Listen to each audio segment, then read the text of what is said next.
ಎಲ್ರಿಗೂ ನಮಸ್ಕಾರ. ಬೆಳಿಗ್ಗೆ ಬೇಗ ಎದ್ರೆ ನಮ್ಮನೆ ಹತ್ರ ವಿವಿಧ ರೀತಿಯ ಆಕಾರ, ಬಣ್ಣ, ರೂಪಗಳಿರೋ ಹಕ್ಕಿಗಳನ್ನು ನೋಡಬಹುದು. ಆದರೆ ಏಳೋದೇ ಸ್ವಲ್ಪ ಕಷ್ಟ.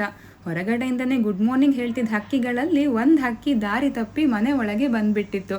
ನನ್ನ ಗುಬ್ಬಿ ಮರಿ ಅದನ್ನು ನೋಡ್ತಾ ಸಂತೋಷ ಪಡ್ತಾ ಇದ್ರೆ ಪಾಪ ಅದಕ್ಕೆ ಮಾತ್ರ ಯಾವುದೋ ಬೇರೆನೇ ಲೋಕಕ್ಕೆ ಬಂದ ಹಾಗಾಗಿತ್ತು.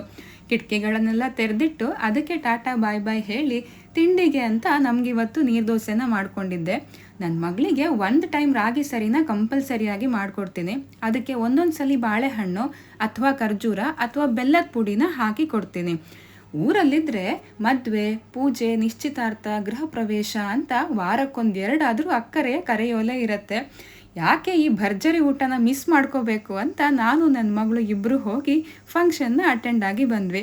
ಸಂಜೆ ನಮ್ಮ ಗೇರ್ ತೋಟದ ಕಡೆಗೆ ಒಂದು ರೌಂಡ್ ಹೋಗಿದ್ದೆ. ಮೊದಲೆಲ್ಲ ಇದರ ಹಣ್ಣನ್ನು ತುಂಬ ಇಷ್ಟಪಟ್ಟು ತಿಂತಿದ್ವಿ. ಆದರೆ ಈಗ ಯಾಕೋ ಅಷ್ಟೊಂದು ಇಷ್ಟ ಆಗಲ್ಲ. ಅಲ್ಲದೆ ಗಂಟ್ಲಿನ ಆರೋಗ್ಯಕ್ಕೂ ಅಷ್ಟೊಂದು ಒಳ್ಳೇದಲ್ಲ ಅಂತ. ತುಂಬ ದಿನ ಆದಮೇಲೆ ಹೋಗಿದ್ರಿಂದ ಇರೋ ಸ್ವಲ್ಪ ಮರದಲ್ಲಿ 1-2 kg ಆಗೋಷ್ಟು ಗೇರು ಬೀಜ ಸಿಕ್ಕಿತ್ತು.